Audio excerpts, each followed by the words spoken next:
프리랜서 번역가이자 5살 아들 민준이의 엄마인 오하나에게 하루는 언제나 전쟁이었다. 낮에는 까다로운 법률 및 기술 문서의 단어 하나 문장 하나와 씨름하는 지적인 전사였고, 밤에는 잠투정하는 아들을 재우고 흩어진 장난감을 치우는 생활력 강한 전사였다. 그녀의 작은 아파트는 그녀의 두 세계를 고스란히 보여주었다. 거실 한쪽에는 전문 서적과 컴퓨터가 빼곡한 그녀의 작업 공간이, 다른 한쪽에는 공룡 인형과 알록달록한 그림책이 가득한 아들의 놀이 공간이 공존했다. 그날도 유난히 힘든 하루였다. 까다로운 M&A 계약서 번역을 마감 시간에 맞춰 겨우 끝냈고, 아들 민준이는 평소보다 더 늦게까지 잠들지 않았다. 자장가를 20번쯤 불렀을까. 마침내 새근새근 잠든 아들의 이마에 뽀뽀를 해주고 나서야 하나는 녹초가 된 몸을 이끌고 방을 나왔다. 시계는 자정을 가리키고 있었다. 지금 그녀에게 필요한 것은 오직 하나 뜨거운 물이 가득한 욕조에 몸을 담그는 것이었다. 하루의 피로와 스트레스를 씻어낼 수 있는 그녀만의 유일한 성격. 하나는 마지막 남은 힘을 쥐어짜며 하루의 마지막 보상을 위해 욕실로 향했다. 그녀는 아무 생각 없이 욕실 문고리를 잡고 안으로 들어섰다. 그리고 그 자리에 얼어붙었다. 따뜻한 김이 서린 욕실 안 샤워기에서 물이 쏟아지는 소리가 들렸다. 그리고 반투명 샤워 부스 너머로 낯선 남자의 실루엣이 보였다. 키가 크고 어깨가 넓은 완벽한 타인. 하나의 뇌가 정지했다. 이게 무슨 상황이지?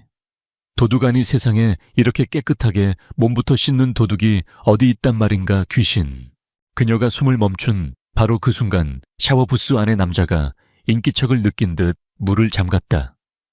정적이 흘렀다. 누구야? 낮고 날카로운 하지만 지독하게 매력적인 남자의 목소리가 욕실을 울렸다. 그 목소리에 하나의 이성이 마침내 돌아왔다. 그리고 그녀는 비명을 질렀다. 꺄. 그녀는 자신도 모르게 뒤로 물러서며 손에 잡히는 것을 집어들었다.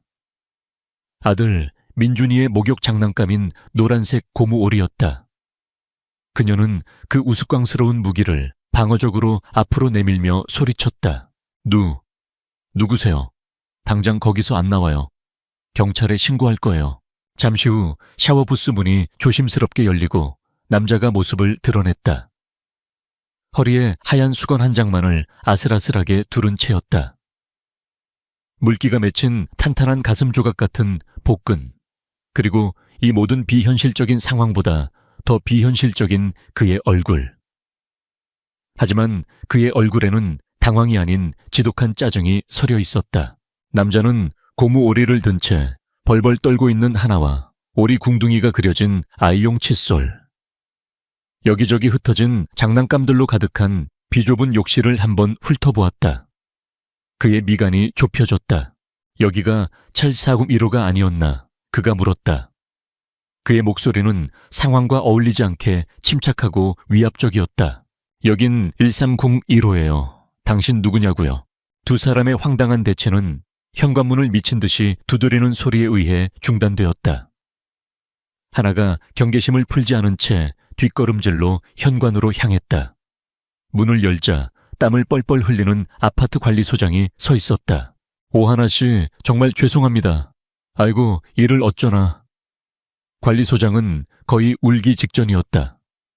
펜트하우스의 권희준 대표님, 대개 수도관이 터지는 바람에 긴급 공사를 해야 해서요.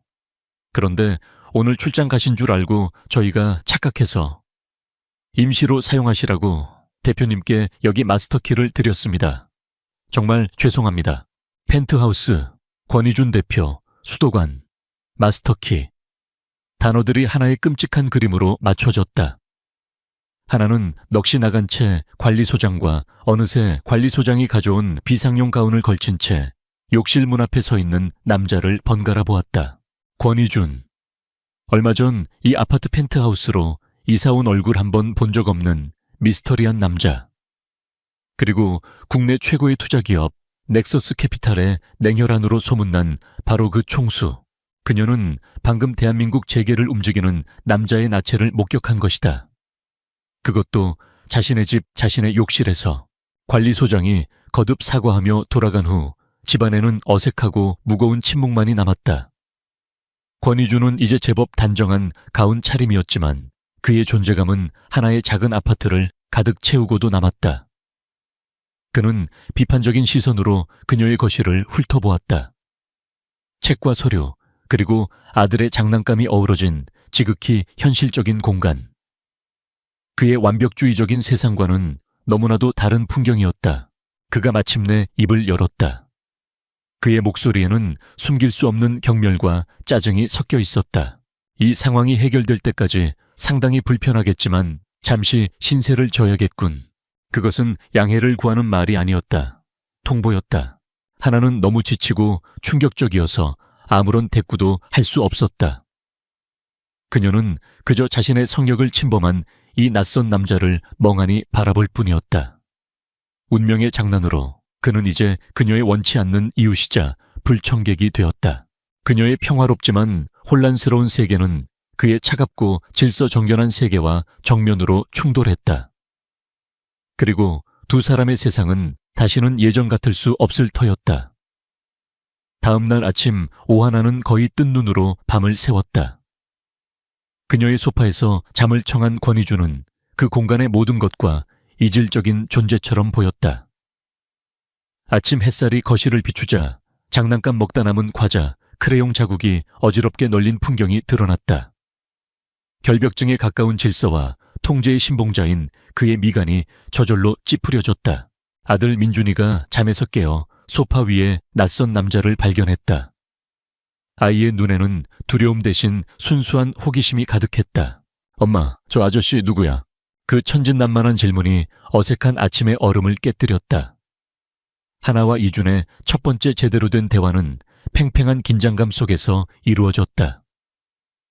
그가 질서가 부족하다는 시계수동 공격적인 발언을 던지자 그녀는 남의 집 욕실에 함부로 침입하는 사람들에 대한 날카로운 일침으로 맞받아쳤다.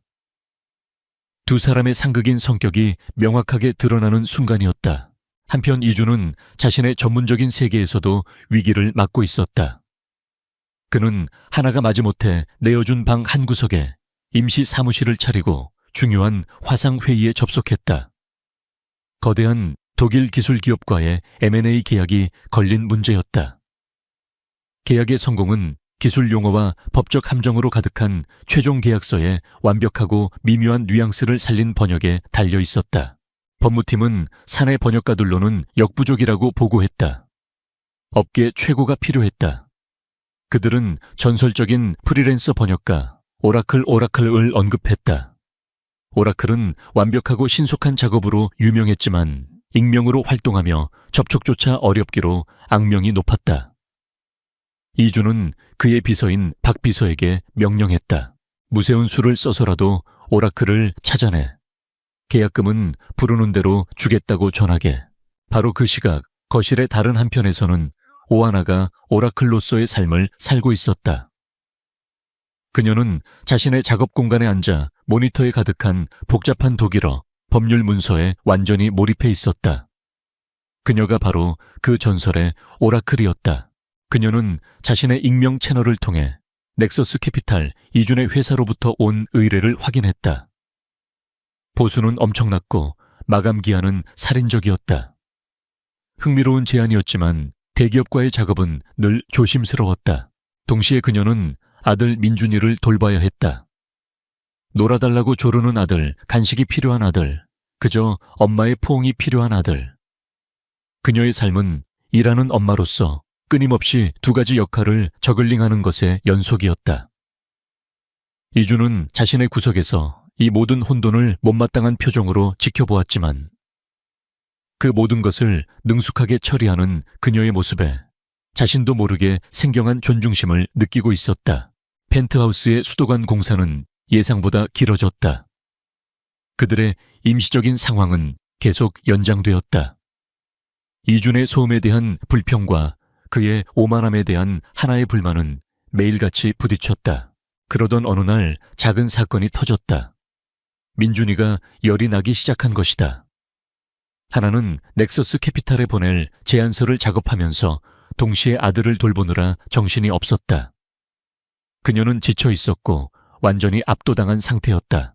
아이의 울음소리에 대해 불평하려던 이주는 그녀의 얼굴에 서린 진심 어린 공황과 피로를 보았다. 약 청의 물수건.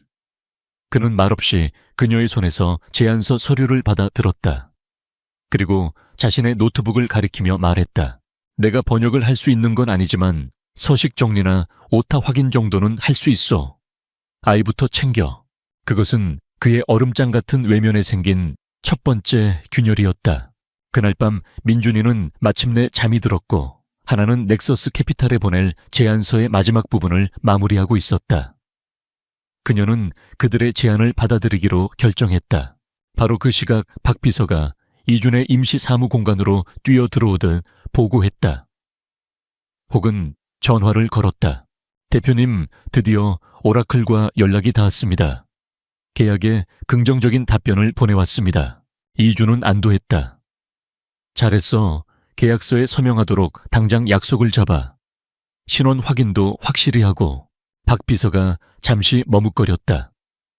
그게 대표님, 신원 확인 과정에서 알아낸 정보가 있습니다. 오라클의 본명은 박 비서가 그녀의 이름을 말하려는 바로 그 순간 하나의 프린터가 위잉 소리를 내며 작동하기 시작했다. 문서 한 장이 출력되어 나왔다. 그것은 넥서스 캐피탈에 보내는 계약 수락서였고 거기에는 그녀의 이름 오하나가 선명하게 찍혀 있었다. 그녀는 마지막 검토를 위해 그 종이를 집어들었다. 프린터 소리를 들은 이준은 무심코 그쪽으로 시선을 돌렸다.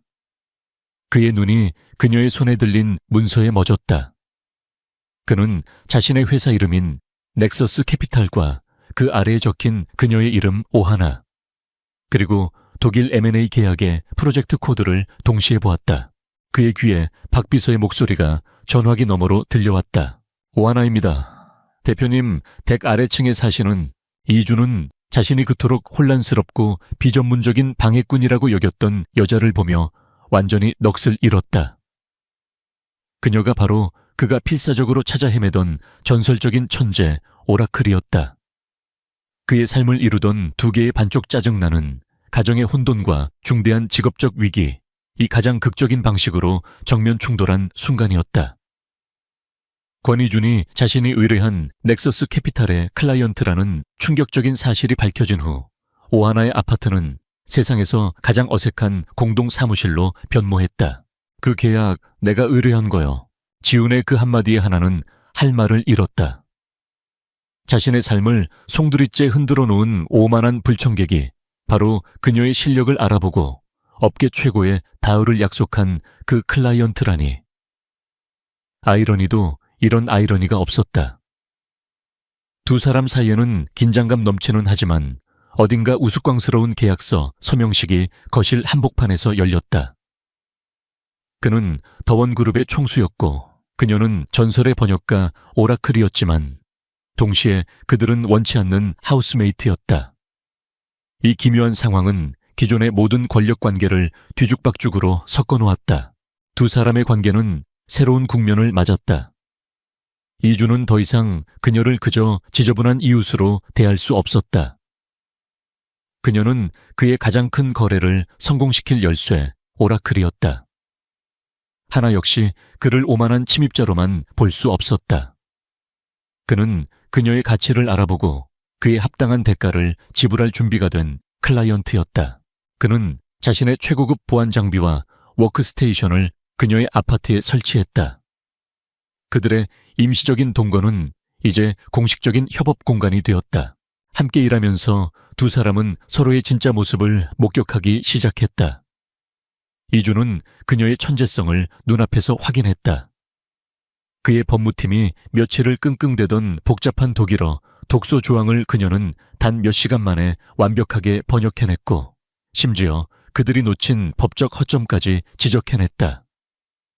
그녀의 날카로운 지성과 일에 대한 깊은 이해도에 그의 존경심은 날마다 커져갔다. 어느 날 밤 그는 진심으로 감탄하며 말했다. 당신 정말 오라클이 맞군. 하나 역시 그의 다른 면을 보게 되었다. 그녀는 그가 짊어진 엄청난 압박감, 끊임없이 울리는 전화, 그리고 수백 명의 직원을 책임져야 하는 리더의 무게를 보았다.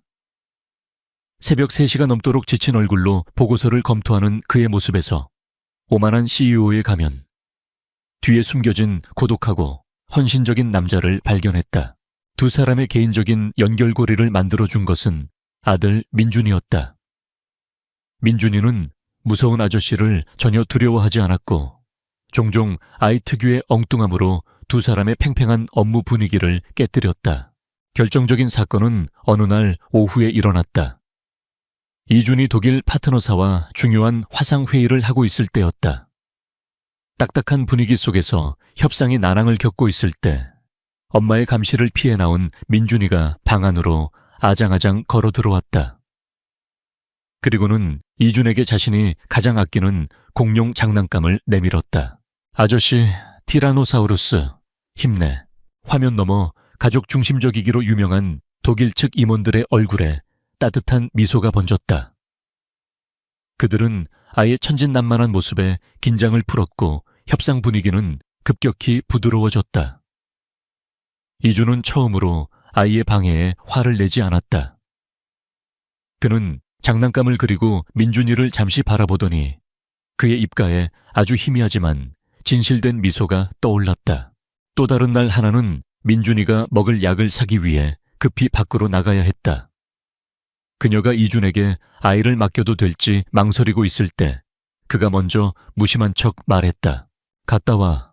30분 정도는 내가 볼 수 있으니. 하나가 나간 사이 그는 어색하게 민준이와 레고 블록을 쌓기 시작했다.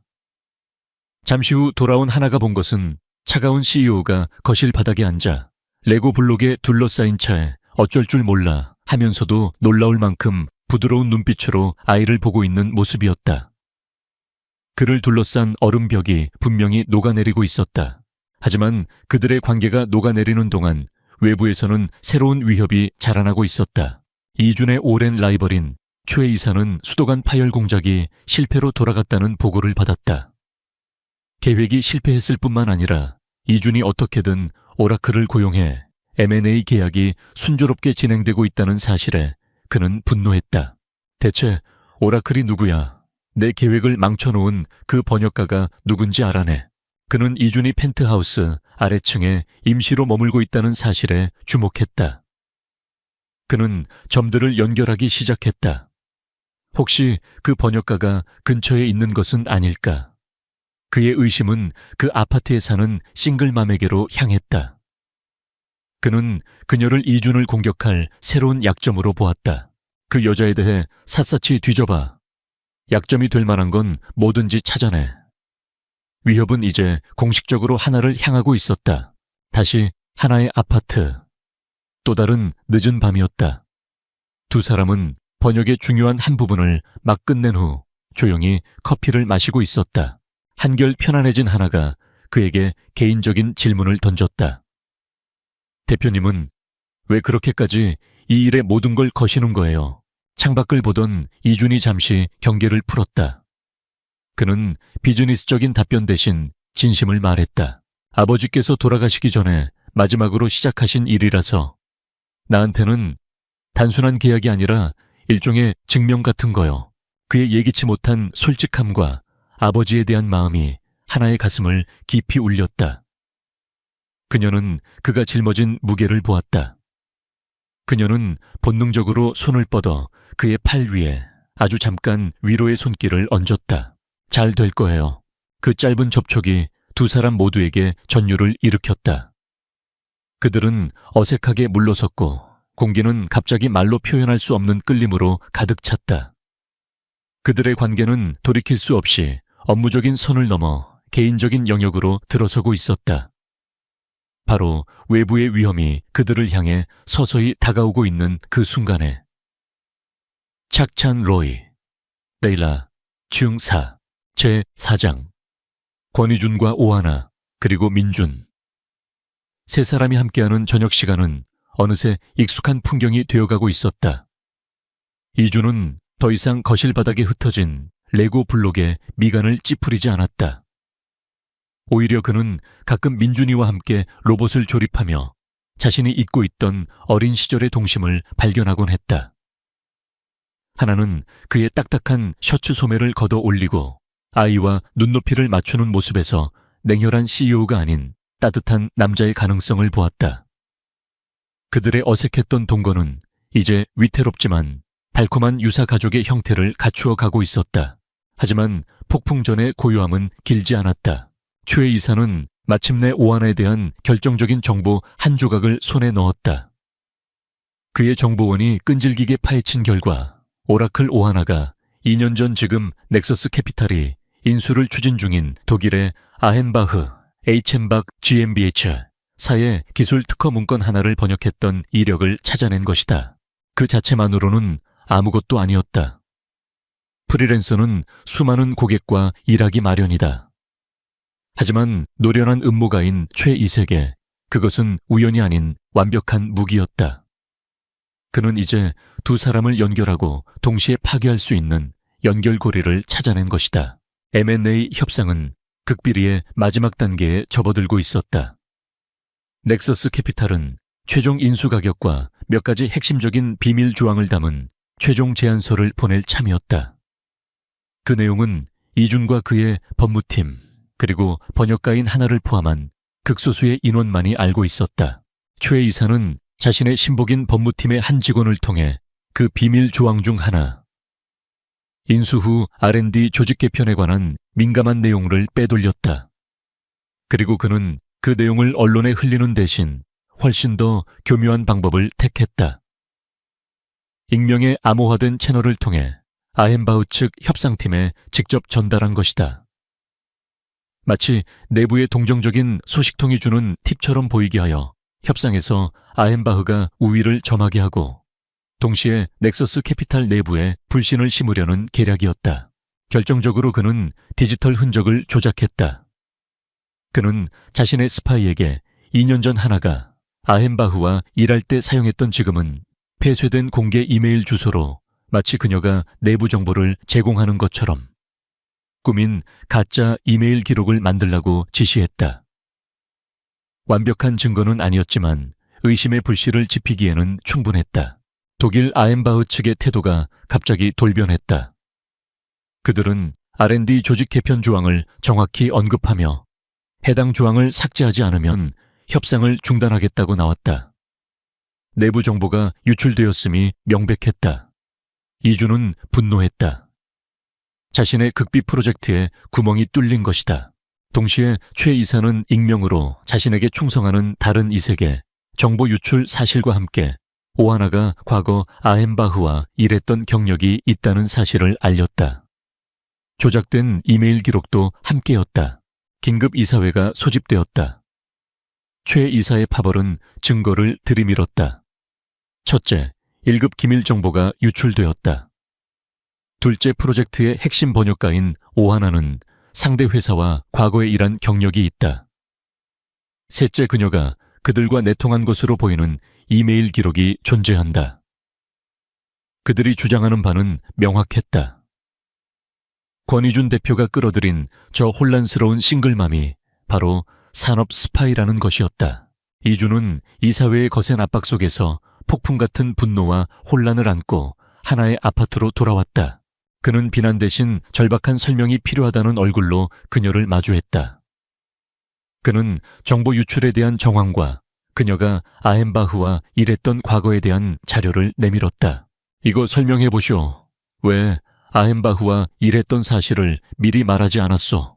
그의 질문의 하나는 배신감으로 심장이 차갑게 식는 것을 느꼈다. 그녀에게 그것은 수많은 과거의 일 중 하나일 뿐이었다.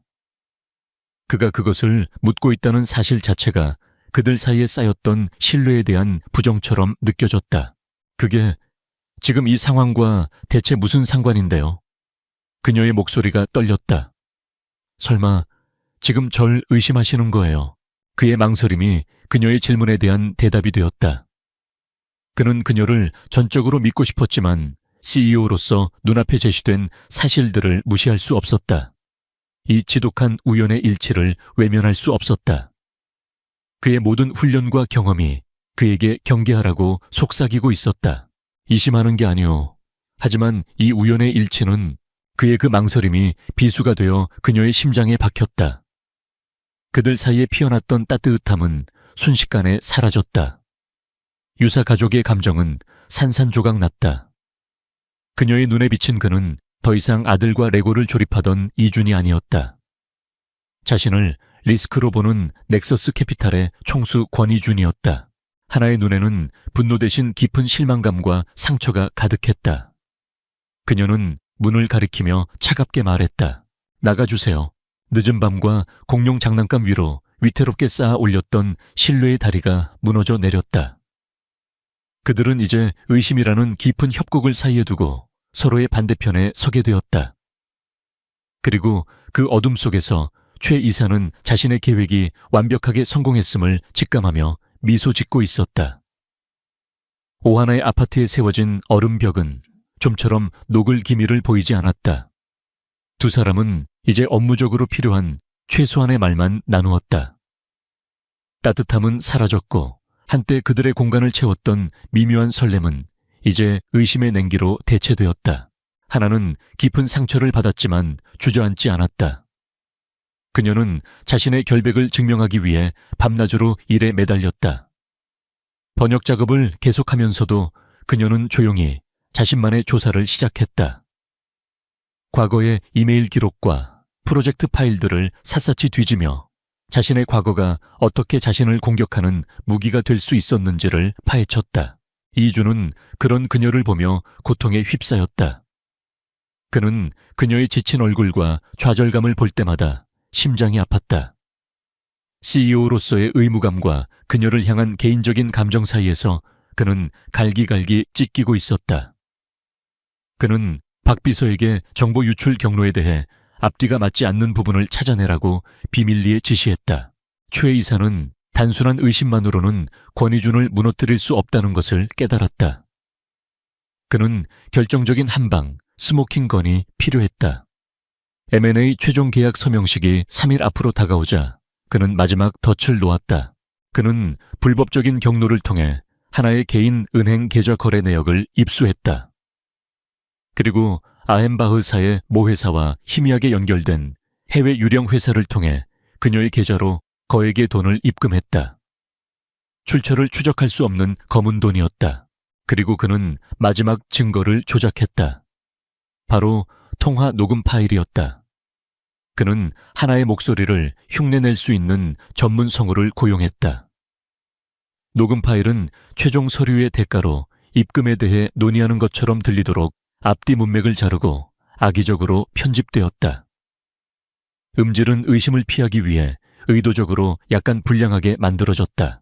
마침내 계약 서명식 당일, 넥서스 캐피탈 본사에는 팽팽한 긴장감이 감돌았다. 독일 대표단이 도착했고 모든 것이 준비되었다. 서명식을 불과 1시간 앞두고 최 이사는 이준과 몇몇 핵심 이사들을 비공식 긴급 회의에 소집했다. 그리고 그는 자신의 완벽한 증거를 내밀었다.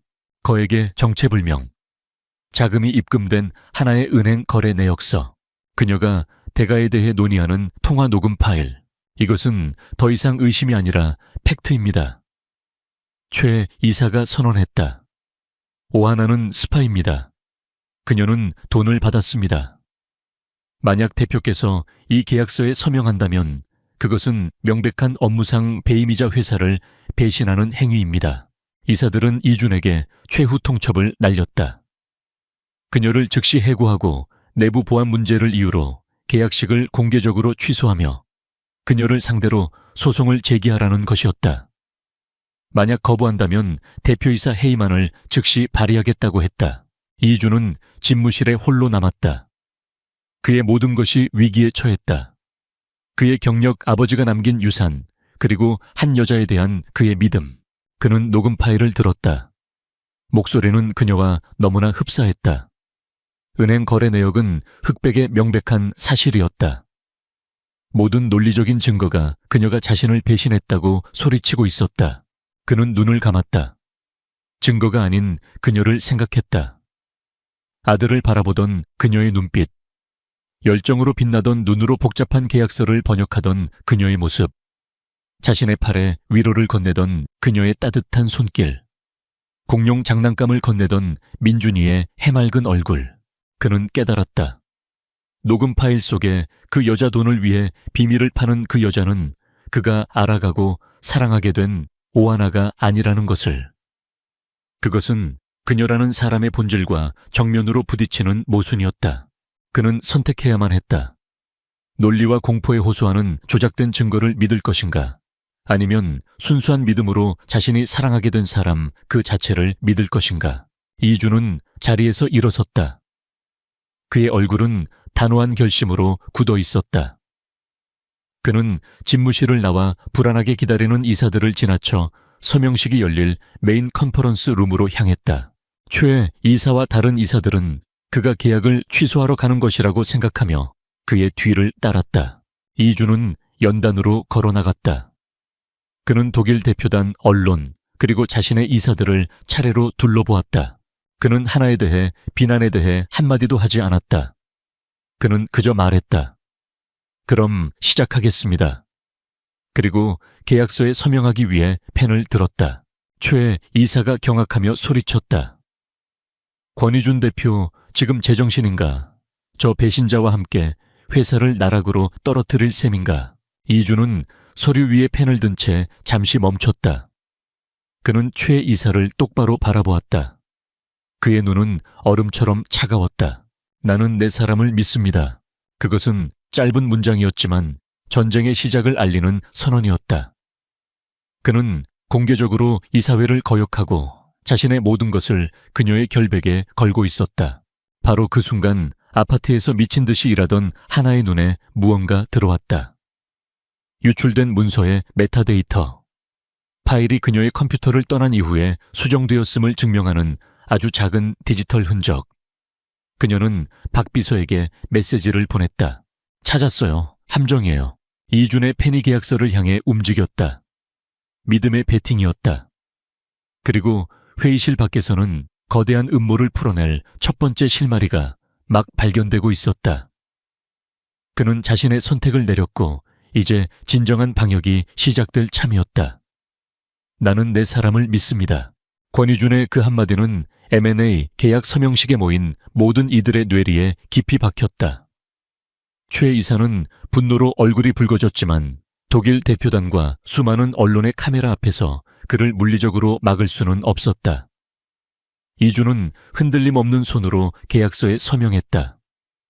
플래시가 터지고 더원그룹의 운명을 건 거대한 도박은 그렇게 시작되었다.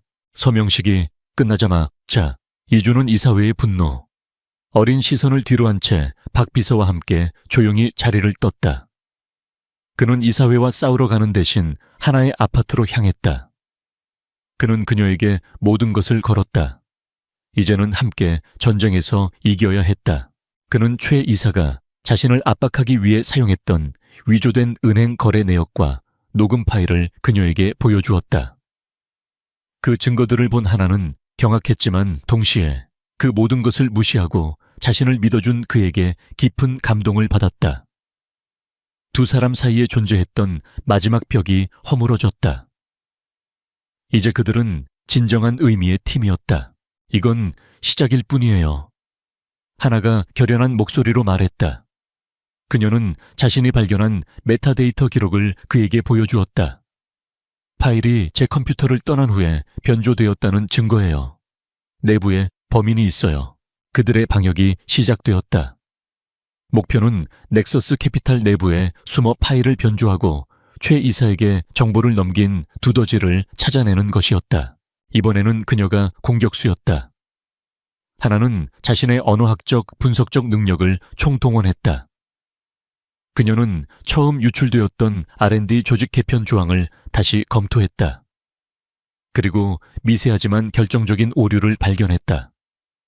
특정 법률 용어의 독일어 번역이 기술적으로는 틀리지 않았지만 원어민 변호사가 보기에는 약간 부자연스러운 표현을 사용하고 있었다. 마치 비전문가가 원문을 그대로 베끼면서 발생한 듯한 실수였다. 더 중요한 것은 그 특정 조항의 한국어 초안을 작성한 사람이 바로 이준의 법무팀 소속 변호사 중 한 명이라는 사실이었다. 이주는 그 정보를 바탕으로 즉시 움직였다. 그는 해당 조항의 초안을 작성했던 김 변호사의 모든 동선을 파악하고 박 비서를 통해 그의 금융 기록을 비밀리에 조회했다. 그리고 찾아냈다.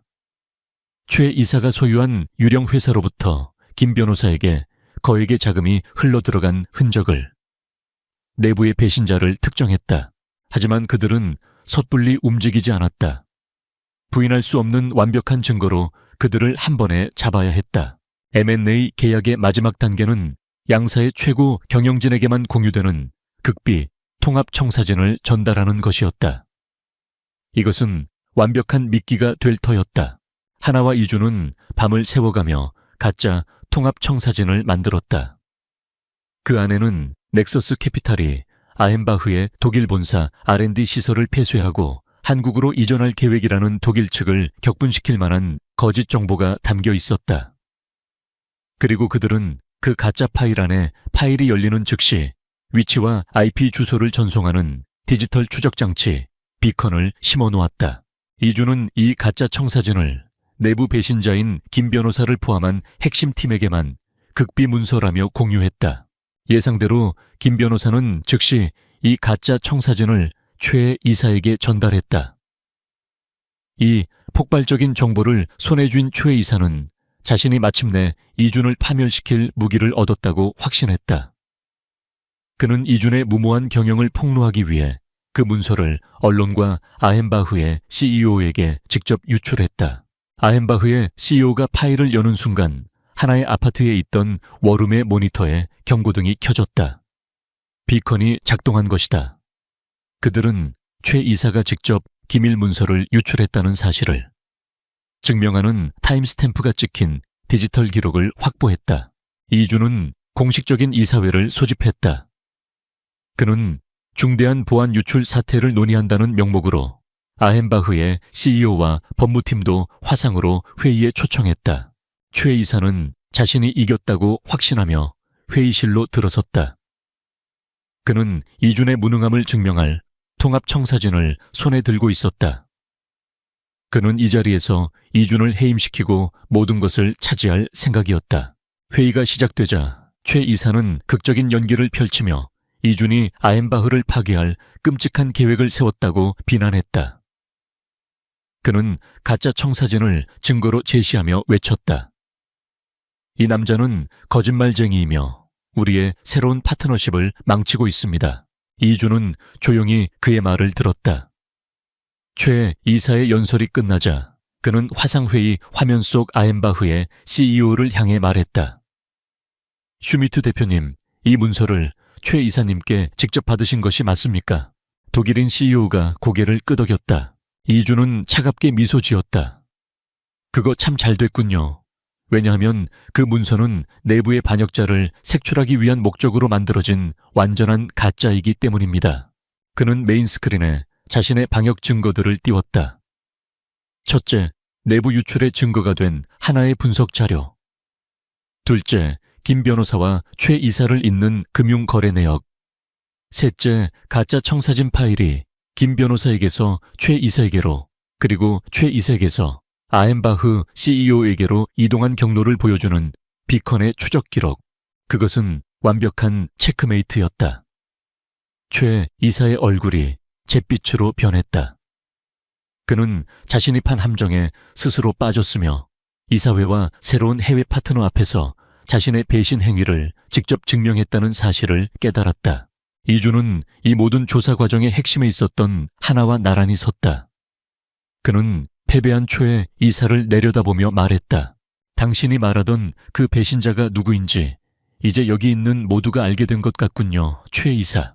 그의 마지막 말은 최 이사에 관해 박히는 마지막 목과도 같았다.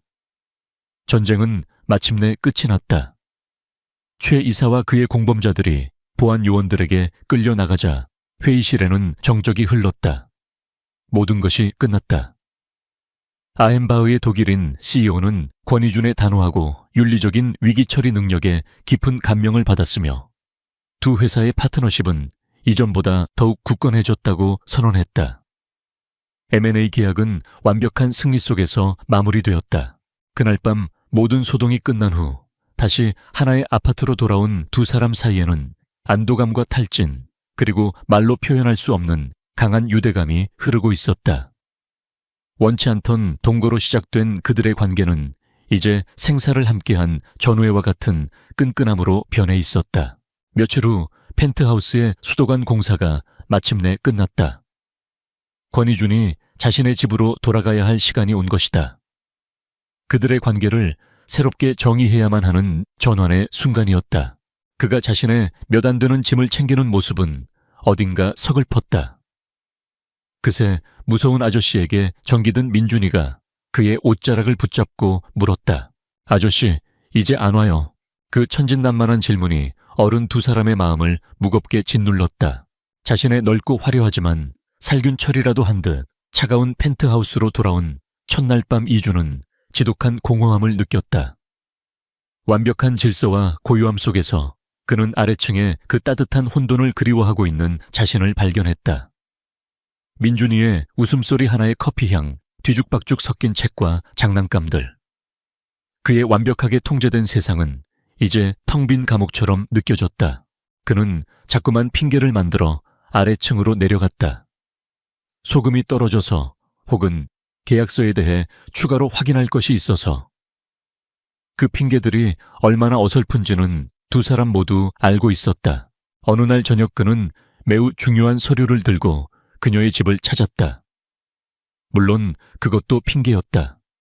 민준이를 재우고 거실에서 조용히 책을 읽고 있던 하나. 바로 지금이라고 그는 생각했다. 하지만 수백억짜리 계약을 냉철하게 지휘하던 남자는 사랑 앞에서 서투른 소년이 되었다. 그는 격식 있는 감사 인사로 말을 시작하려 했지만 단어들이 목구멍에 걸려 제대로 나오지 않았다. 오하나 씨, 당신 덕분에 회사가... 그는 스스로에게 짜증이 났다. 준비했던 말을 포기하고 그냥 모든 것을 내뱉어 버렸다. 모르겠어. 당신이랑 민준이가 없으니까 위층이 너무 조용하고 텅 빈 것 같소. 그게 다요. 그것은 조금도 세련되지 않았지만 지독하게 솔직한 고백이었다. 그는 한 걸음 더 다가섰다. 그의 눈은 그 어느 때보다 진지했다. 나는 내 삶에 당신과 민준이가 필요하오. 업무 파트너로서가 아니라 그냥 내 옆에. 그의 서투른 고백을 듣는 하나의 얼굴에 천천히 아름다운 미소가 번졌다. 그녀가 기다리고 또 바라왔던 순간이었다. 그의 어설픈 말이 그 어떤 화려한 미사여구보다 더 진실하게 들렸다. 그녀는 장난기 가득한 목소리로 그를 놀렸다. 그거 지금 고백하시는 거예요. 대표님, 번역이 좀 필요한데요. 그 한마디에 마지막 긴장감마저 사라졌다. 그는 안도감과 허탈함이 뒤섞인 표정으로 그녀를 바라보았다. 그렇소. 고백이요. 아주 서투르고 엉망인 고백. 번역 완료. 그녀가 밝게 웃으며 말했다. 합격이에요. 그녀는 자리에서 일어나 그에게로 다가가 이번에는 먼저 그의 입에 부드럽게 입을 맞추었다. 몇 달이 흘렀다. 마지막 장면. 세 사람은 주말을 맞아 집에서 함께 팬케이크를 만들고 있었다. 이준 하나, 그리고 민준. 웃음소리가 집안을 가득 채웠다. 그때 초인종이 울렸다. 배달된 것은 커다란 액자였다. 그녀의 재택 사무실에 걸 새로운 간판이었다. 거기에는 오라클 대신 오라클 앤 파트너스라는 문구가 아름답게 디자인되어 있었다. 그가 보낸 선물이었다.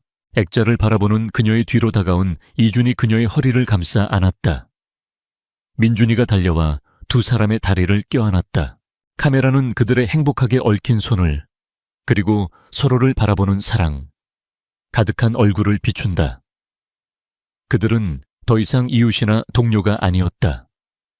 수도관 파열과 기업 전쟁, 그리고 흔들리지 않는 신뢰를 바탕으로 탄생한 세상에서 가장 특별하고 사랑스러운 가족이었다. 그들 앞에 펼쳐진 미래를 향해 함께 나아갈 준비가 되어 있었다. 하늘의 여왕이라 불리는 글로벌 윙스 항공의 최신의 보잉 777-2 제2의 117편의 퍼스트 클래스 객실은 지상의 모든 소음과 혼잡으로부터 완벽하게 격리된 성역이었다. 부드러운 간접 조명이 최고급 가죽 시트를 비추고 승객들의 발밑에는 푹신한 양목 카펫이 깔려 있었다. 이륙전 샴페인이 크리스털 잔에 섬세한 기포를 피워 올리는 소리만이 나지막이 들려오는 고요한 공간. 이 완벽하게 통제된 세계의 지배자는 수석 사무장 이서연이었다. 그녀는 지난 10년간 글로벌 윙스에서 근무하며 얼음 여왕이라는 별명을 얻었다. 이는 그녀의 냉정함이나 무정함을 의미하는 것이 아니었다. 어떠한 돌발 상황에서도 흔들리지 않는 침착함 규정과 절차를 한치의 오차 없이 수행하는 완벽주의, 그리고 승객의 안전과 편안함을 최우선으로 여기는 투철한 직업정신에 대한 경외감의 표현이었다. 그녀의 존재감 하나만으로도 기내의 모든 질서는 완벽하게 유지되는 듯했다. 이륙 준비로 분주한 와중에도 서연의 눈은 객실 전체를 예리하게 훑고 있었다. 웰컴 드링크는 제때 제공되었는가? 승객들의 외투는 안전하게 보관되었는가? 각 스위트의 개인 물품들은 가지런히 정돈되었는가? 그녀의 시선이 닿는 곳마다 후배 승무원들의 움직임은 더욱 기민해졌다.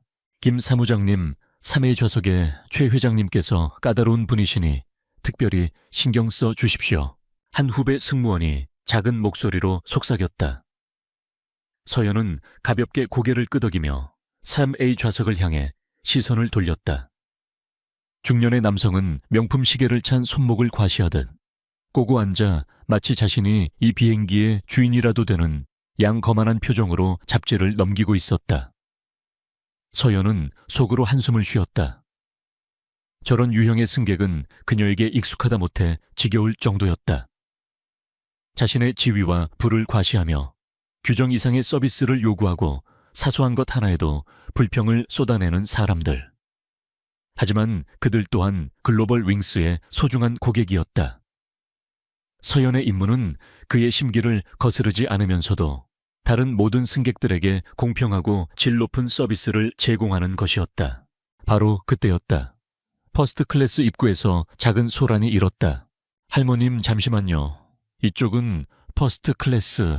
신입 승무원의 당황한 목소리에 서연의 시선이 그쪽으로 향했다. 그곳에는 허리가 약간 구분한 노파가 서 있었다. 세월의 흔적이 고스란히 담긴 낡고 빛바랜 한복을 단정하게 차려입은 모습. 손에는 닳고 다른 천가방을 꼭 쥔 채 어리둥절한 표정으로 객실 안을 두리번거리고 있었다. 그녀의 모습은 샴페인과 캐비어, 그리고 최고급 가죽으로 둘러싸인 이 공간과는 너무나도 이질적이었다. 무서운 일이지. 3A. 좌석의 최 회장이 못마땅한 목소리로 중얼거리는 소리가 서연의 귀에 날카롭게 박혔다.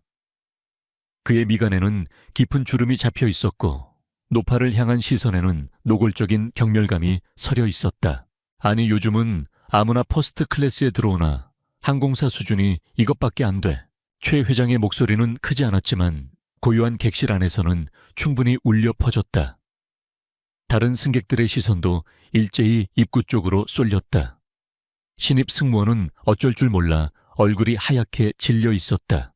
이서연이 움직였다. 그녀는 흐트러짐 없는 걸음걸이로 노파에게 다가갔다. 얼굴에는 여전히 정중하고 부드러운 미소가 걸려 있었지만 그 미소 뒤에는 상황을 신속하게 정리하려는 단호한 의지가 숨어 있었다. 손님 무엇을 도와드릴까요? 서연의 목소리는 벨벳처럼 부드러웠다. 노파는 그녀를 올려다보았다. 주름진 눈가에는 당혹감과 함께 희미한 불안감이 서려 있었다. 저기, 내 자리가 여긴 것 같아서. 노파가 작은 목소리로 대답하며 손에 쥔 탑승권을 내밀었다. 서연은 정중하게 탑승권을 받아들었다. 그러나 탑승권에 적힌 좌석 번호는 35B, 이코노미 클래스의 한가운데에 위치한 좌석이었다. 할머님, 실례지만 탑승권을 다시 한번 확인해 주시겠어요? 시스템상으로는 할머님의 성함이 퍼스트 클래스 명단에 없습니다. 서연은 자신의 개인용 단말기를 꺼내 다시 한번 승객 명단을 확인하는 신용을 했다. 이미 그녀는 오늘 퍼스트 클래스에 탑승할 8명의 승객 이름과 정보를 모두 외우고 있었다. 박순자. 탑승권에 적힌 그 이름은 명단에 존재하지 않았다. 아니야, 우리 아들이 분명히 여기라고 했는데. 노파는 고개를 저으며 중얼거렸다.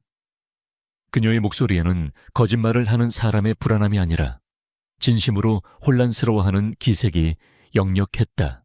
세상에서 제일 좋은 자리로 끊었다고, 편하게 가라고 신신당부를 했는데 그 순간 최 회장이 다시 한번 끼어들었다. 이봐요, 사무장, 뭘 그렇게 꾸물거리는 겁니까? 저런 분은 빨리 제자리로 보내야지. 여기가 어디라고 감히 발을 들여 보기만 해도 불쾌하군. 그의 무례하고 공격적인 언사에 객실의 공기는 차갑게 얼어붙었다. 몇몇 승객들은 노골적으로 눈살을 찌푸렸고 후배 승무원들은 어쩔 줄 몰라 서연의 눈치만 살폈다. 이서연의 머릿속은 복잡하게 돌아갔다. 그녀의 10년 경력에서 비롯된 직감은 노파가 아기를 가진 사람이 아니라는 것을 말해주고 있었다. 어쩌면 아들이라는 사람이 거짓말을 했거나 혹은 예약 과정에서 심각한 착오가 있었을지도 모른다. 그녀의 마음 한구석에서는 노파에 대한 연민이 피어올랐다. 하지만 그녀는 글로벌 윙스의 수석 사무장이었다.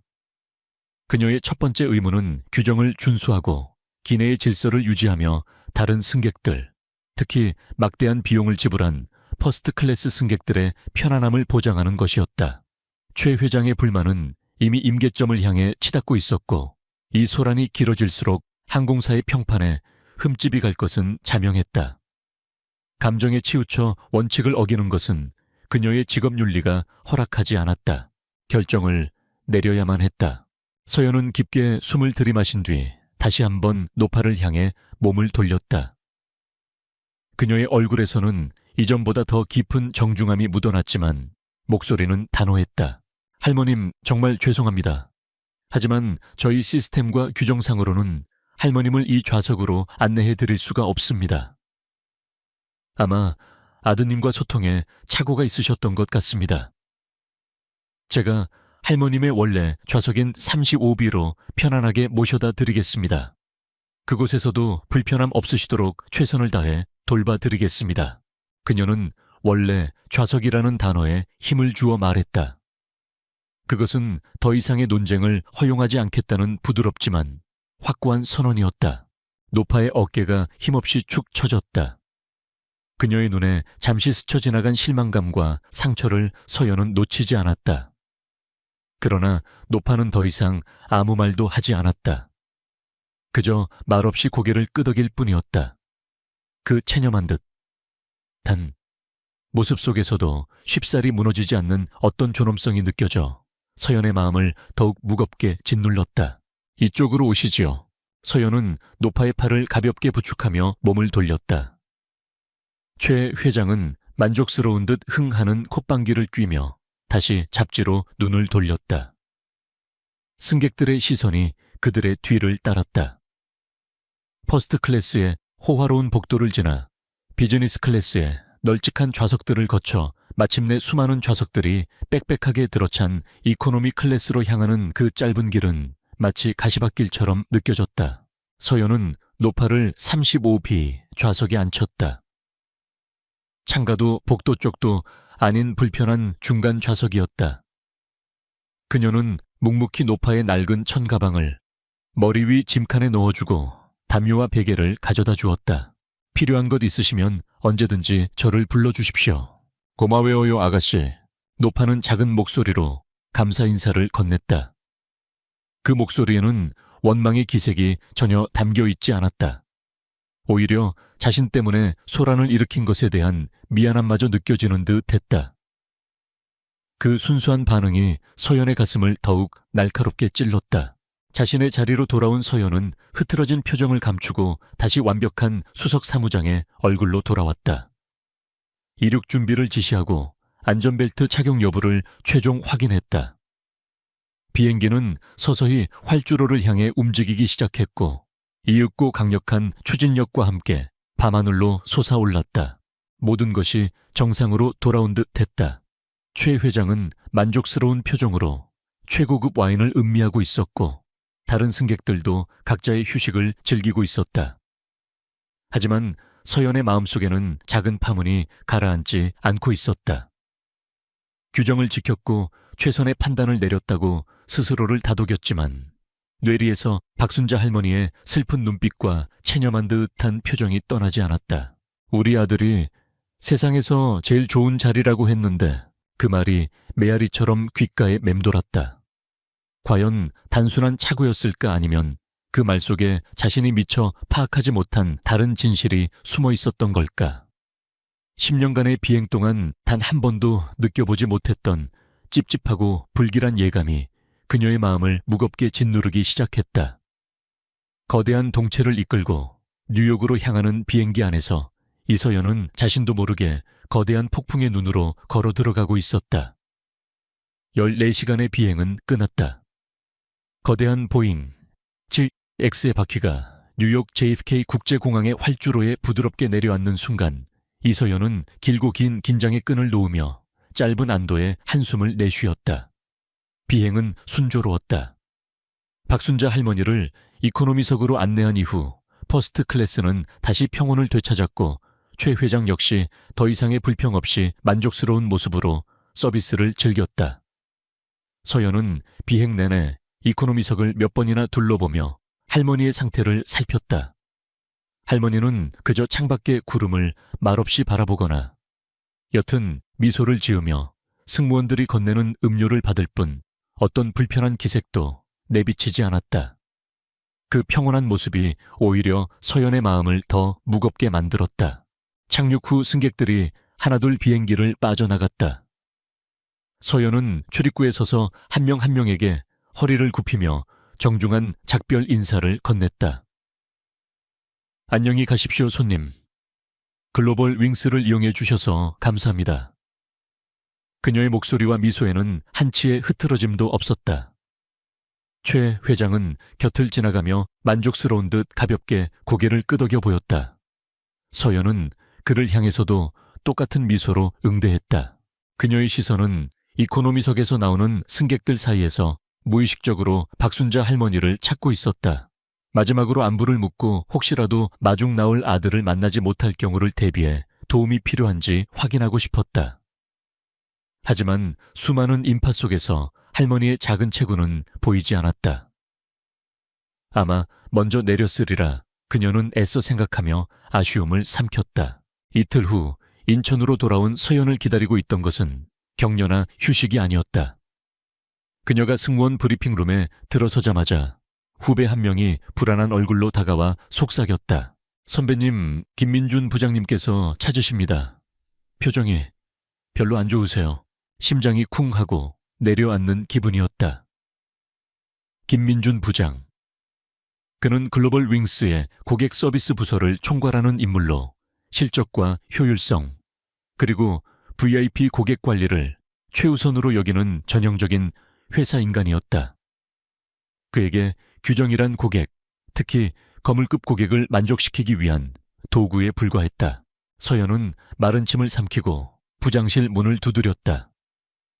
수석 사무장 이서연입니다. 안에서 들어와 하는 낮고 무미건조한 목소리가 들려왔다. 김민준 부장의 사무실은 그의 성격을 그대로 보여주는 듯 했다. 먼지 하나 없이 정돈된 책상, 각 잡힌 서류철, 그리고 벽에 걸린 고객은 왕이다라는 진부한 액자. 그는 서연을 돌아보지도 않은 채 모니터에 시선을 고정한 채 말했다. 앉아. 서연이 조용히 의자에 앉자 김 부장은 그제야 의자를 돌려 그녀를 마주 보았다. 그의 눈에는 어떤 감정도 실려 있지 않아 더욱 차갑게 느껴졌다.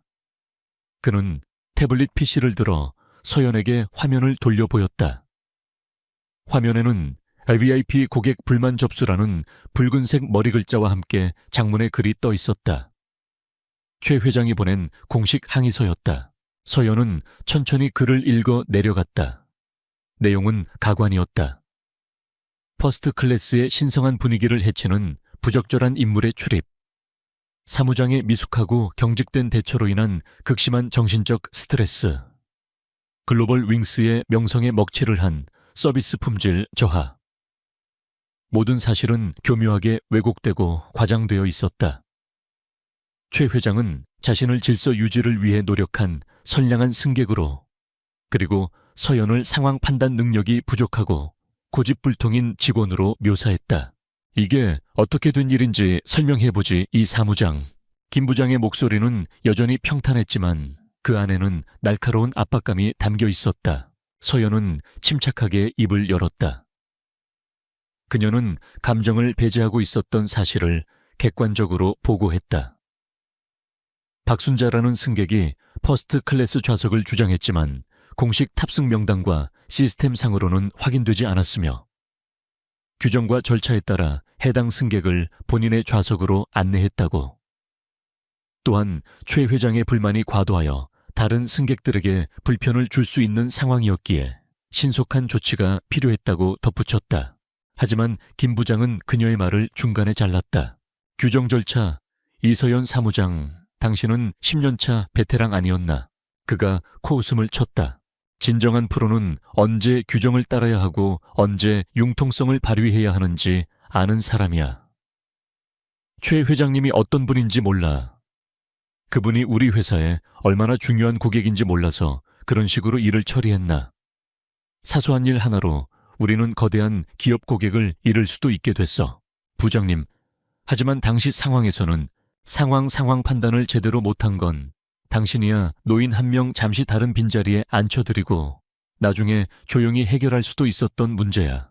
그걸 굳이 VIP 앞에서 망신을 주고 소란을 키워서 이 지경을 만들어. 김 부장의 논리는 철저히 강자의 입장에 서 있었다. 진실이 무엇이든 규정이 어떻든 중요한 것은 VIP의 심기를 거스르지 않는 것이었다. 서연은 할 말을 잃었다. 그녀가 10년간 신념처럼 지켜온 직업윤리가 한순간에 무가치한 것으로 치부되는 순간이었다. 이번 일은 그냥 넘어갈 수 없어. 최 회장님께 정식으로 사과문을 작성해서 보내도록 해. 그리고 이번 분기 전에 인사국과에 이 건이 어떻게 반영될지는 각오하는 게 좋을 거야. 그것으로 대화는 끝이었다. 서연은 알겠습니다 라는 말과 함께 자리에서 일어나 묵묵히 부장실을 나왔다. 복도를 걷는 내내 동료들의 동정 어린 시선이 등 뒤에 와서 박혔다. 억울함과 분노가 치밀어 올랐지만 그보다 더 그녀를 괴롭힌 것은 마음속에서 피어나는 혼란스러움이었다. 정말 내가 틀렸던 걸까? 내가 너무 경직되게 행동했던 걸까? 수없이 되뇌어 보았지만 답을 찾을 수 없었다. 그녀는 최선을 다했다. 규정 안에서 할 수 있는 가장 정중하고 신속한 조치를 취했다. 그때 그녀의 뇌리에 다시 한번 박순자 할머니의 얼굴이 떠올랐다. 우리 아들이 세상에서 제일 좋은 자리라고 했는데 그 목소리, 그 눈빛, 그것은 혼란에 빠진 노인의 넋두리가 아니었다. 아들에 대한 깊은 신뢰와 믿음이 담겨있는 너무나도 확신에 찬 목소리였다. 아주 만약에 할머니의 말이 사실이었다면, 그렇다면 시스템에 오류가 있었다는 뜻이고 자신은 그 잘못된 시스템의 지시에 따라 한 노인에게 씻을 수 없는 상처를 준 것이 된다. 그리고 최 회장의 부당한 갑질에 동조한 꼴이 되는 것이다. 그 생각에 이르자 등줄기에 소름이 돋았다. 이것은 더 이상 자신의 인사고과나 자존심의 문제가 아니었다. 이것은 진실과 정의의 문제였다. 그날 밤 서연은 퇴근 후에도 집으로 가지 못하고 텅 빈 승무원 라운지에 홀로 남았다. 창밖은 칠흑 같은 어둠에 잠겨 있었다. 그녀는 노트북을 열고 심호흡을 한 번 한 뒤 글로벌 윙스의 내부 시스템에 접속했다. 수석 사무장의 권한으로 일반적인 비행 정보나 승객 명단은 쉽게 열람할 수 있었다. 그녀는 떨리는 손으로 지갑 위의 1127편 뉴욕행 비행 정보를 검색했다. 그리고 승객 명단에서 박순자라는 이름을 찾아 클릭했다. 그녀가 확인하고 싶었던 것은 단 하나 최초 예약 정보였다. 어떤 경로로 누가 어떤 좌석을 예약했는지. 하지만 그녀의 예상과 달리 화면에는 뜻밖의 메시지 창이 나타났다. 접근 권한이 없습니다. 해당 정보는 보안 등급이 설정되어 있습니다. 서연의 눈이 커졌다. 일반 승객의 정보에 보안 등급이라니. 이것은 절대 정상적인 상황이 아니었다. 수석 사무장인 자신의 권한으로도 열람할 수 없는 정보라면 평범한 이코노미석 승객의 정보일 리가 없었다. 누군가가 의도적으로 이 정보를 막고 있다는 명백한 증거였다. 김민준 부장의 차가운 얼굴이 떠올랐다.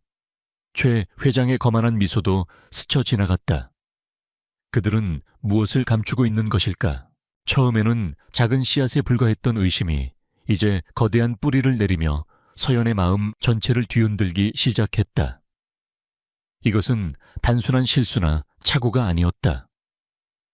그 뒤에는 그녀가 상상하지 못했던 더 크고 추악한 무언가가 숨어 있었다. 그녀는 이제 물러설 수 없었다. 무슨 수를 써서라도 저 잠긴 문 뒤에 감춰진 진실을 밝혀내야만 했다. 그녀 자신의 명예를 위해서, 그리고 슬픈 눈으로 자신을 바라보던 한 노인의 존엄성을 위해서.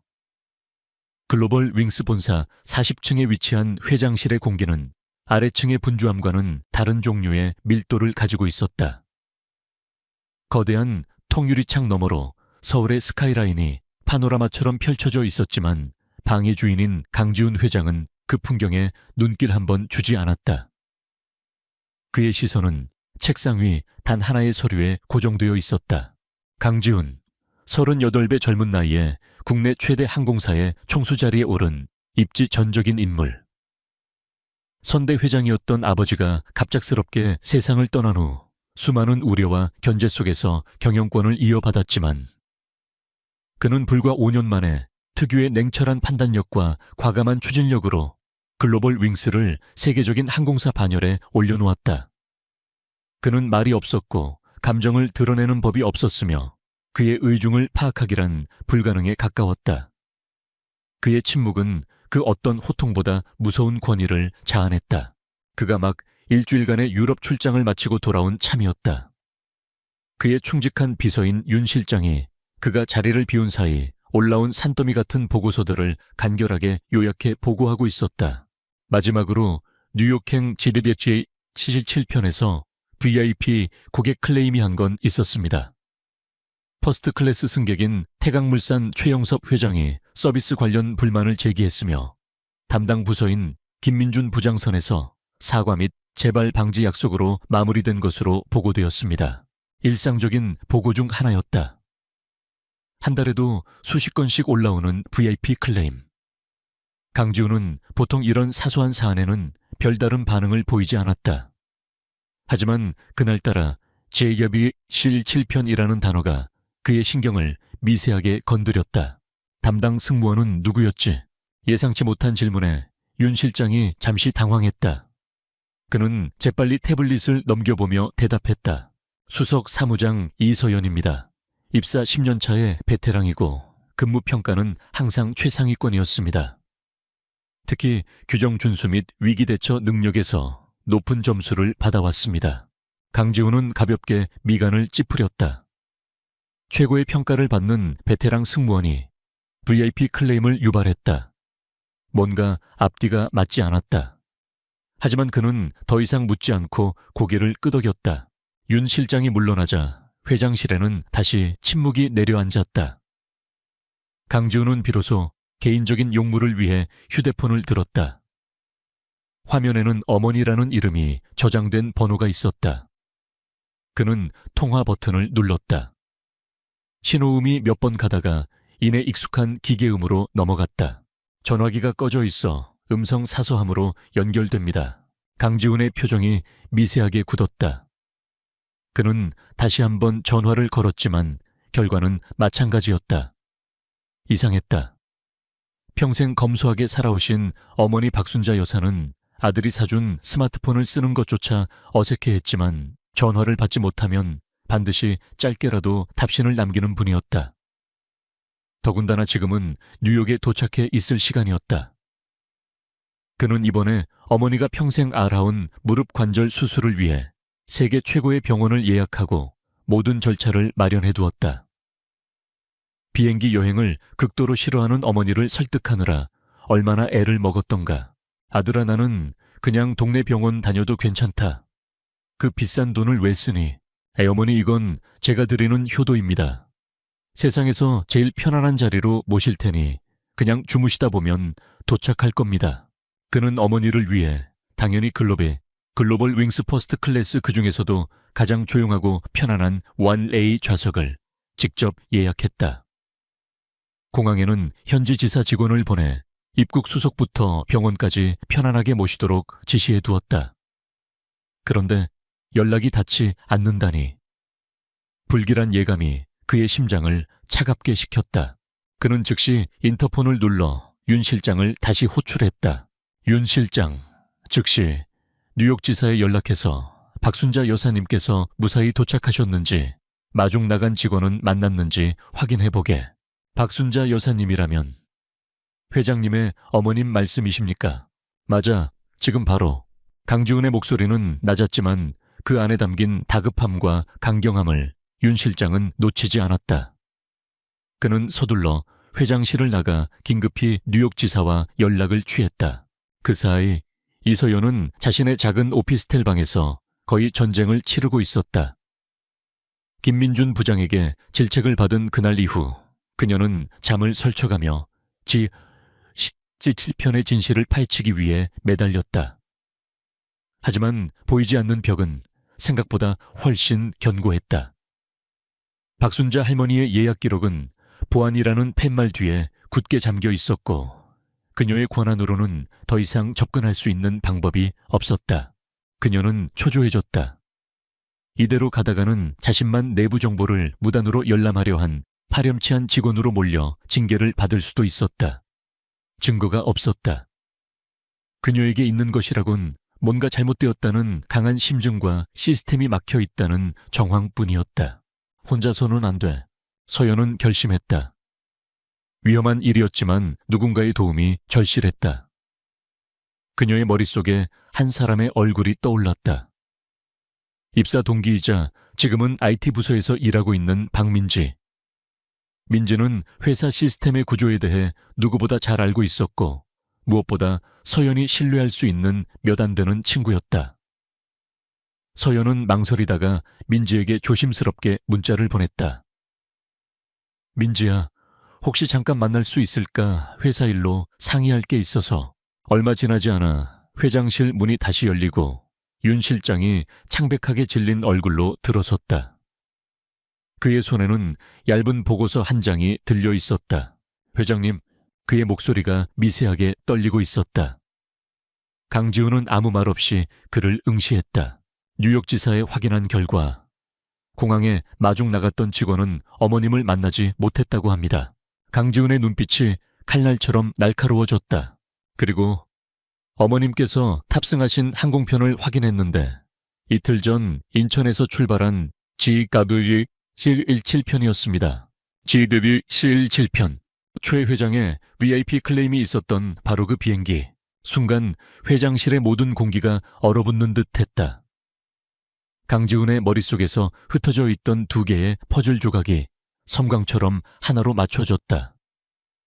VIP 클레임, 최고의 평가를 받던 베테랑 승무원, 그리고 연락이 끊긴 어머니. 그는 VIP 클레임 보고서의 내용을 떠올렸다. 부적절한 인물의 출입, 미숙한 대처. 그 부적절한 인물이 자신의 어머니였을 가능성. 그 생각에 이르자 그의 온몸에서 차가운 분노가 끓어오르기 시작했다.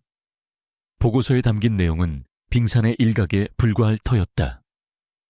김민준 부장은 이 모든 사실을 알고도 혹은 알려고 노력조차 하지 않고 사건을 서둘러 덮어버린 것이 분명했다. 강지훈은 자리에서 일어났다. 그는 통유리창 앞으로 걸어가 도시의 풍경을 말없이 내려다보았다. 그의 등은 산처럼 굳어 있었고 그에게서 뿜어져 나오는 위압감에 윤 실장은 숨조차 제대로 쉴 수 없었다. 한참의 침묵 끝에 강지훈이 돌아섰다. 그의 얼굴은 평소와 다름없이 무표정했지만 그의 눈은 이글거리는 불씨를 담고 있었다. 윤 실장, 예 회장님, 지금부터 내 지시를 똑똑히 듣고 실행하게. 그의 목소리는 얼음장처럼 차가웠다. GW 12진 편에 대한 모든 것을 가져와. 수정되거나 편집되지 않은 원본 그대로. 전체 탑승객 명단, 모든 클레임과 내부 보고서 원본 그리고 퍼스트 클래스 객실의 CCTV 영상 전체를 누구도 눈치채지 못하게 조용하고 신속하게. 그는 잠시 말을 멈췄다가 더욱 싸늘한 목소리로 덧붙였다. 내 어머니께서 그 비행기 안에서 무슨 일을 겪으셨는지 정확히 알아내야겠네. 회장이라는 거대한 그림자가 움직이기 시작했다. 그동안 수면 아래 감춰져 있던 진실은 이제 강력한 추적자의 목표물이 되었다. 글로벌 윙스 상공에 거대한 폭풍이 몰려오고 있었다. 퇴근 시간에 인파가 휩쓸고 간 서울의 밤거리는 서늘한 공기로 가득했다. 이서연은 약속 장소인 낡은 카페 구석에 앉아 차갑게 식어가는 커피잔만 내려다보고 있었다. 약속 시간은 10분이 지났지만 그녀는 조금도 초조하지 않았다. 오히려 심장이 터질 듯한 긴장감 속에서 그 10분의 정적이 감사하게 느껴졌다.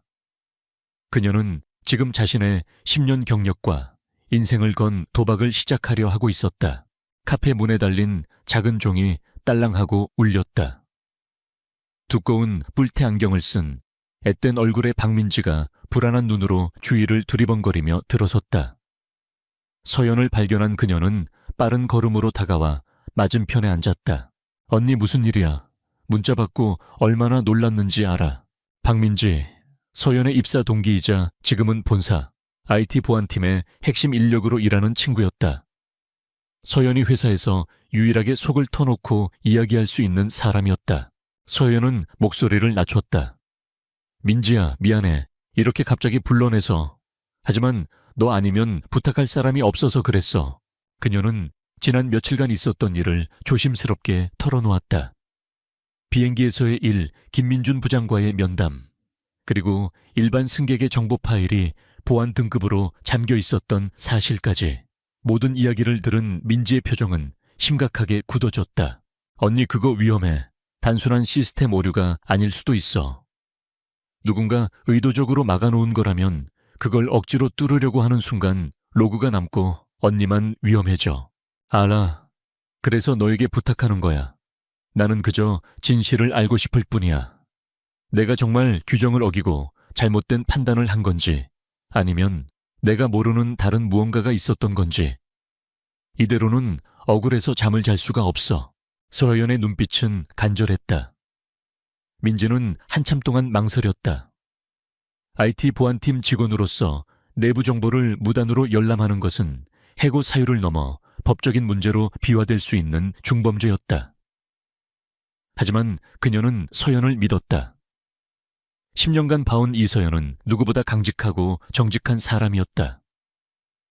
그런 그녀가 이렇게까지 절박하게 매달리는 데에는 분명 이유가 있을 터였다. 알았어. 딱 한 번이야. 대신 약속해. 무슨 일이 있어도 언니 혼자 했다고는 말하면 안 돼. 민지는 비장한 표정으로 노트북을 꺼내 들었다. 그녀는 카페의 와이파이를 사용하지 않고 개인용 보안 USB를 통해 가상 사설망을 구축하고 여러 개의 프록시 서버를 거치는 복잡한 우회 접속을 시작했다. 화면에는 알아볼 수 없는 코드들이 쉴 새 없이 지나갔다. 김인준 부장 정도의 중간 관리자가 직접 파일에 보안을 걸 권한은 없어. 아마 그 윗선이나 아니면 IT 쪽 누군가에게 부탁했을 거야. 정상적인 루트로는 절대 못 뚫어. 백업 서버에 저장된 원본 로그를 직접 비교해야 해. 시간이 흐르고 서연의 손에는 땀이 배어 나왔다. 마침내 민지가 찾았다 하고 작은 탄성을 질렀다. 그녀는 화면을 서연 쪽으로 돌렸다. 화면에는 2개의 창이 나란히 떠 있었다. 하나는 현재 시스템에 등록된 박순자 승객의 정보. 그리고 다른 하나는 며칠 전 새벽 시간에 백업된 서버의 원본 기록이었다. 현재 정보 승객명 박순자, 좌석 35B, 이코노미, 원본 기록. 승객명 박순자, 좌석 왈A, 퍼스트 클래스, 예약처 회장 비서실. 서연의 눈이 커졌다. 숨이 멎는 것 같았다. 할머니의 말은 모두 사실이었다. 그것도 그냥 퍼스트 클래스가 아니라 회장 비서실에서 직접 예약한 자리였다. 심장이 바닥으로 곤두박질 치는 기분이었다. 그녀는 자신의 손으로 회장 어머니를 이코노미석으로 내쫓은 것이었다. 죄책감과 수치심에 얼굴이 화끈거렸다. 하지만 그것이 끝이 아니었다. 민지는 더 충격적인 것을 보여주었다. 바로 해당 파일의 수정 기록 로그였다. 로그 기록 1. 2025년 7월 16일 11:45pm 뉴욕 JFK 공항 도착 확인.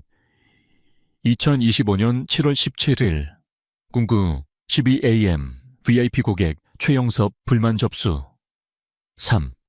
2025년 7월 17일 13:30 am 접속 IP 22.7 X 고객 서비스 부장실. 4. 2025년 7월 17일 핫사한사사 승객 정보 수정 1A 3부비 2025년 7월 17일 10:35 원본 데이터 보안 아카이브로 이관. 모든 것이 명백해졌다. 이것은 단순한 실수가 아니었다.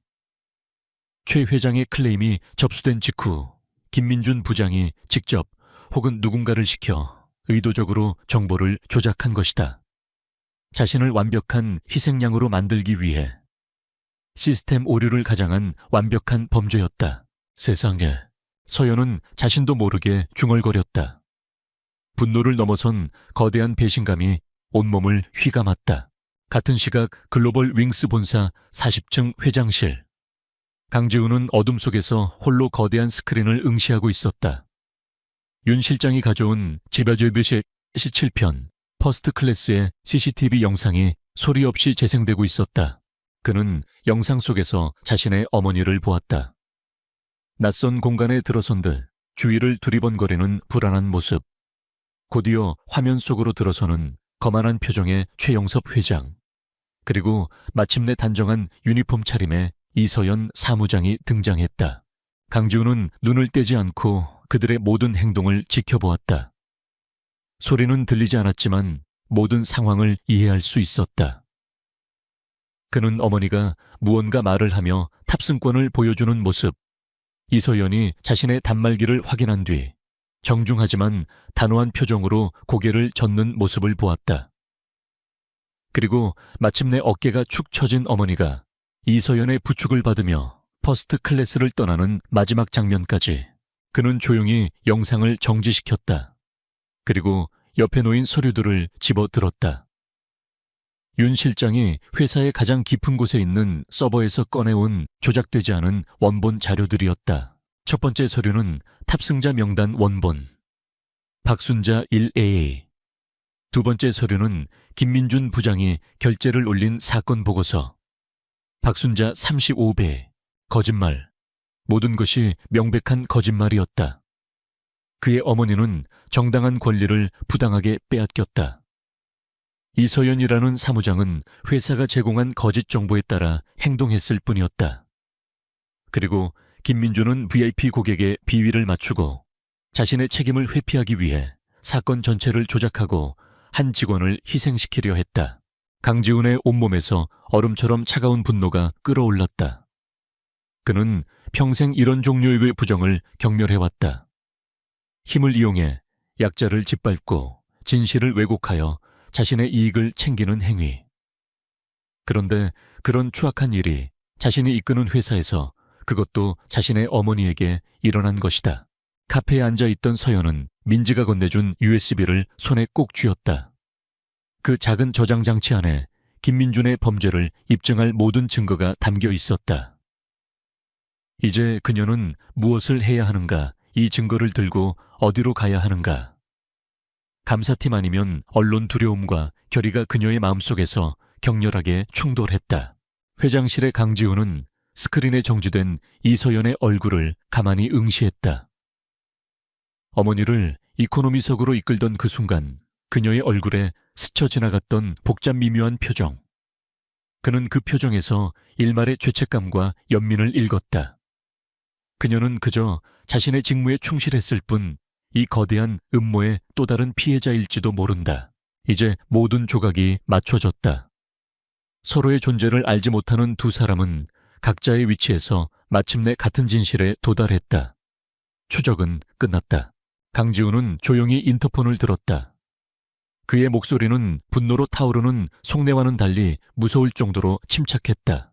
윤 실장, 이틀 뒤 긴급 임원 회의를 소집하게. 안건은 고객 서비스 프로세스 혁신 및 책임자 문책 건으로 하고, 김민준 부장을 포함한 고객 서비스팀 전체와 이서연 수석 사무장도 참석시키도록 심판의 시간이 다가오고 있었다. 박민지가 건네준 작은 USB는 이서연의 손안에서 청은망은의 무게로 느껴졌다. 그것은 진실의 증거이자 동시에 그녀의 인생을 송두리째 날려버릴 수도 있는 시한폭탄이었다. 그날 밤 서연은 뜬 눈으로 밤을 지새웠다. 노트북 화면에는 그녀와 민지가 찾아낸 로그 기록과 조작된 서류들이 선명하게 떠 있었다. 김민준 부장의 비열한 미소와 박순자 할머니의 슬픈 눈빛이 교차하며 그녀의 머릿속을 헤집었다. 두려움이 엄습했다. 이 증거를 세상에 공개하는 순간 그녀는 거대한 조직과 싸워야 한다. 김민준 부장은 일개 직원이 아니었다. 그는 회사 내의 탄탄한 라인을 구축하고 있는 실세 중 한 명이었다. 그와 맞서는 것은 계란으로 바위치기나 다름없었다. 모든 것을 잃을 수도 있었다.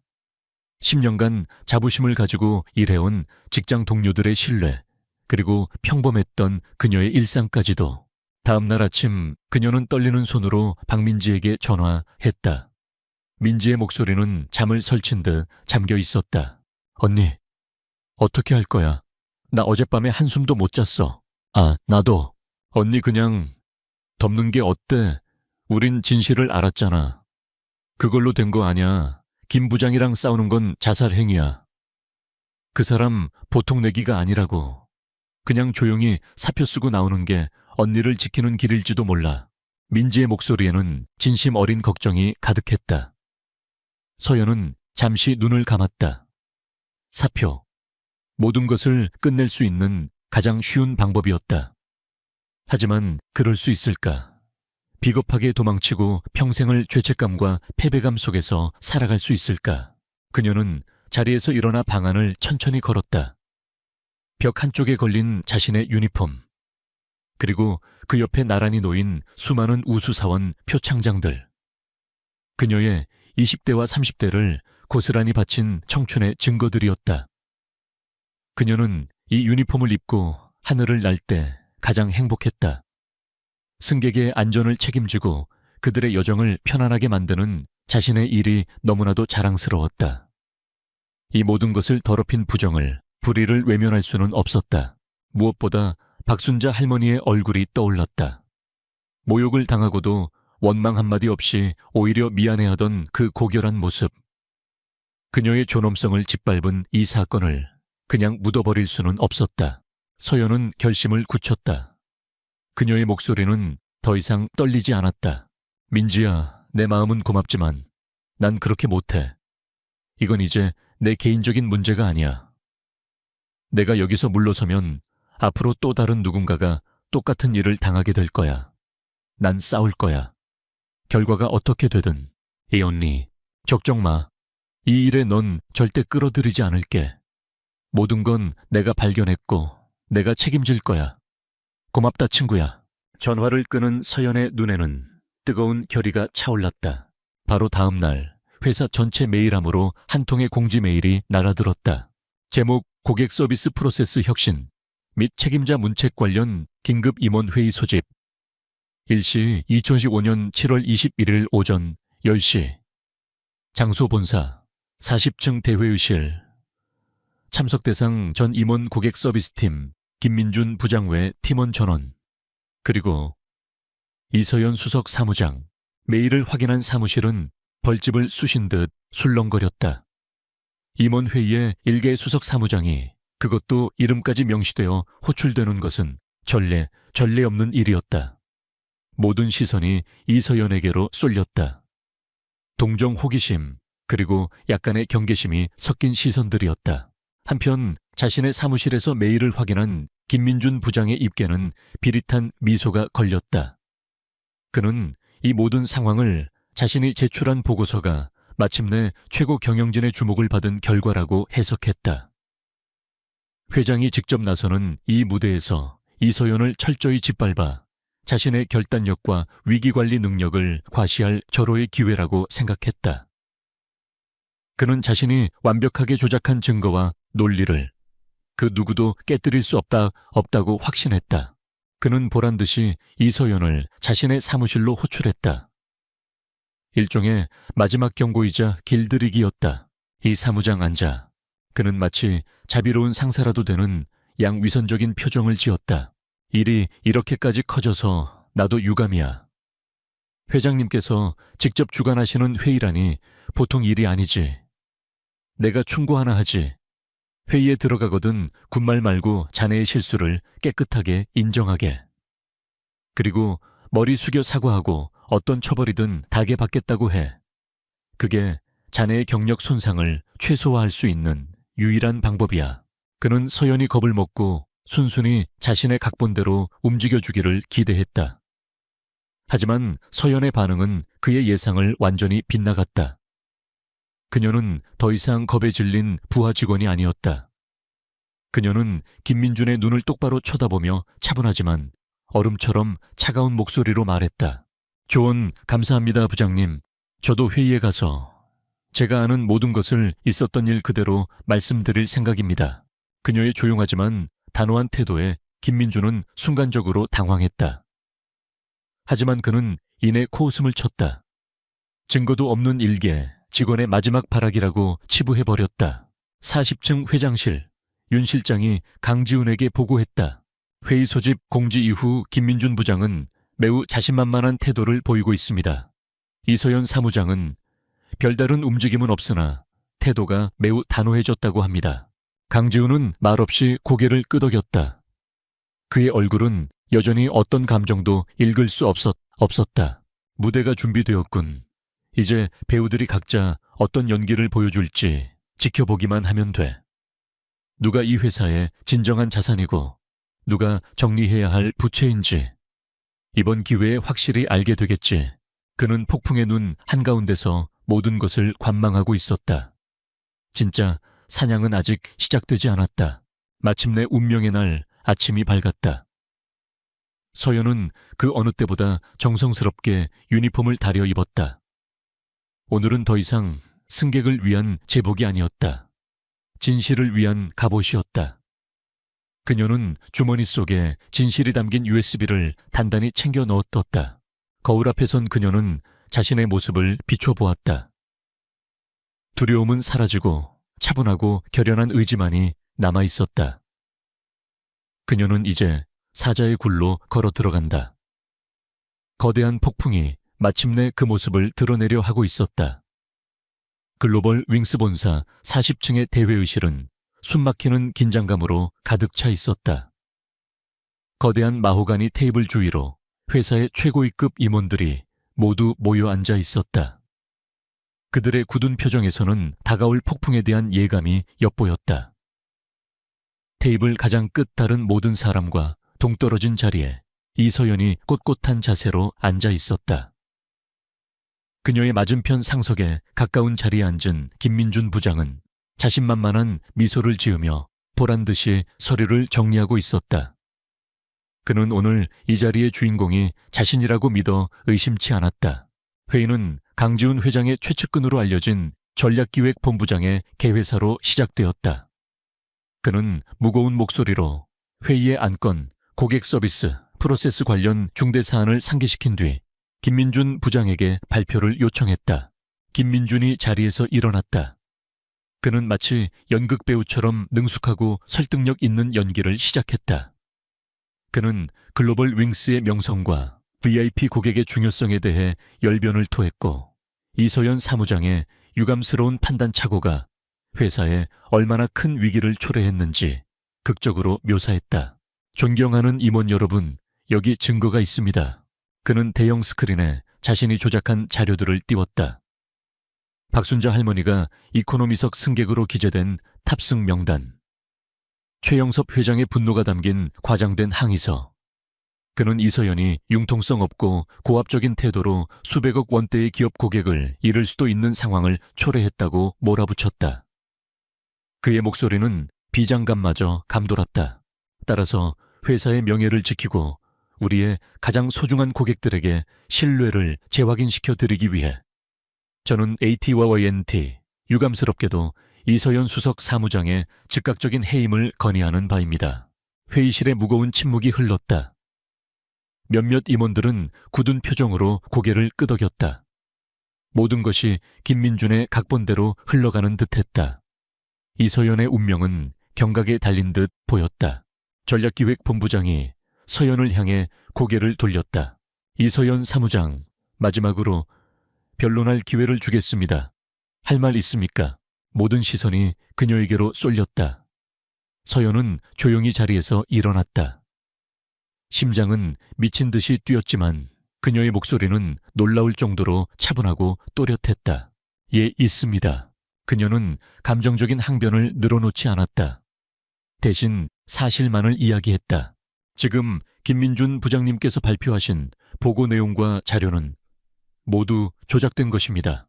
뭐라고? 지금 제정신이야. 회의실이 순간 소란에 휩싸였다. 김민준은 말도 안 되는 소리 라며 코웃음을 쳤다. 서연은 동요하지 않고 연단으로 걸어가 떨리는 손으로 자신의 USB를 노트북에 꽂았다. 저는 지금 지드레이즈 77편에 조작되지 않은 원본 서버 로그를 공개하겠습니다. 스크린의 화면이 바뀌었다. 김민준이 띄웠던 자료 옆으로 새로운 창이 나타났다. 회장 비서실이 예약한 퍼스트 클래스 1A, 좌석의 원본 기록과 현재의 이코노미 35B 좌석 기록이 나란히 비교되었다. 그리고 그들을 경악시킨 것은 다음 화면이었다. 최 회장의 클레임이 접수된 직후 김민준 부장실의 IP 주소에서 시스템에 접속하여 데이터를 수정한 시간과 날짜가 찍힌 로그 기록. 그것은 명백한 스모킹 건이었다. 회의실의 공기는 완전히 역전되었다. 임원들은 충격과 경악 속에서 스크린과 김민준의 얼굴을 번갈아 쳐다보았다.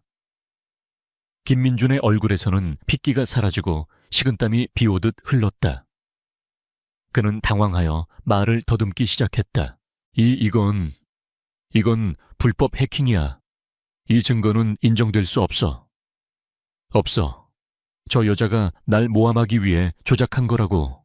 그의 발악에 가까운 외침으로 회의실이 아수라장이 되려는 바로 그 순간이었다.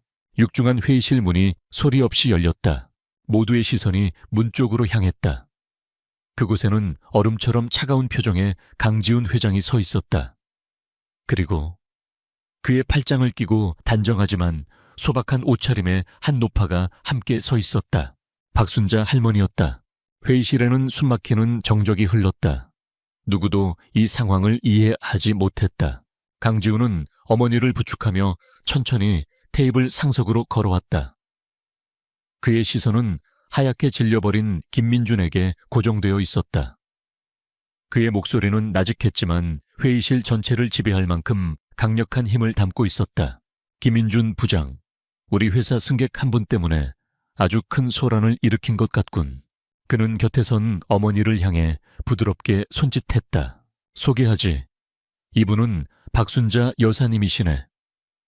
자네의 훌륭한 보고서에 따르면 퍼스트 클래스의 신성함을 더럽힌 부적절한 인물이지.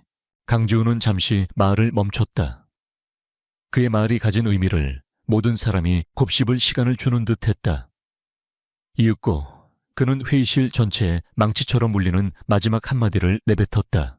그리고 나의 어머니이시기도 하네. 이 어머니. 그 한마디는 회의실에 핵폭탄처럼 터졌다. 임원들은 경악을 금치 못하며 자리에서 벌떡 일어날 뻔했다. 김민준은 두 눈이 튀어나올 듯 커졌고 다리가 풀려 휘청거리다 의자에 주저앉았다. 그의 얼굴은 공포와 절망으로 완전히 일그러졌다. 모든 것을 이해했다. 모든 것이 끝났다. 강지훈의 얼음 같은 목소리가 이어졌다.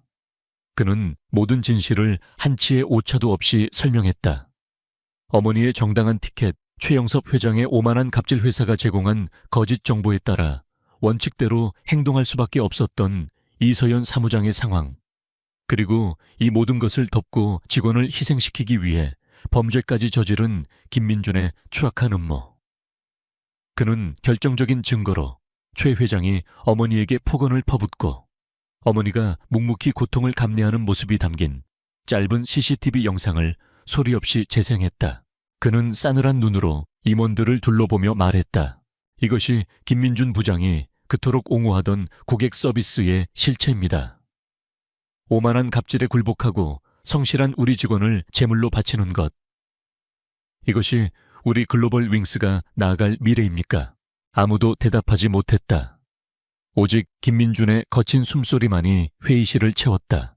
진실의 순간은 지나갔다. 이제 심판의 시간만이 남았다. 강지훈의 시선이 완전히 무너져 내린 김민준에게서 모든 풍파를 겪고도 꼿꼿이 서 있는 이서연에게로 옮겨졌다. 그의 눈에는 이전에는 볼 수 없었던 새로운 종류의 이해와 존중이 담겨 있었다. 긴급 임원 회의가 끝난 후 글로벌 윙스 본사는 거대한 지진이라도 휩쓸고 간 듯했다.